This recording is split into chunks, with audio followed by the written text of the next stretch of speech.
Cidade à venda. Calma. Porque tu merece ganhar um happy hour de Cidade à venda. Pessoal, senhora, é o seguinte. Diz, Rodrigo, porque tu merece. Eu mereço ganhar um happy hour. Um happy hour só? É um happy hour? É um happy hour, um voucher com um happy hour. Com muita ceva, muita bira.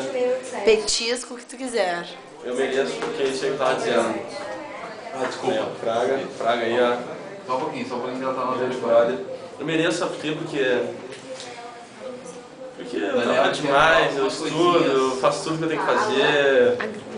Oi, Daniel, tudo bom? Grana, tá ligado? Quero me divertir com meus amigos. Eu Quero me divertir com meus amigos. quero me divertir com meus amigos. Sei, sim. Então eu acho que o negócio é comemorar, tomar uma ceva. Nada melhor que de graça, né, gurizada? Cidade à venda pode me dar. Fala. Você tá te vendo o quê? Você tem que falar que cidade à venda, tem que responder perguntas.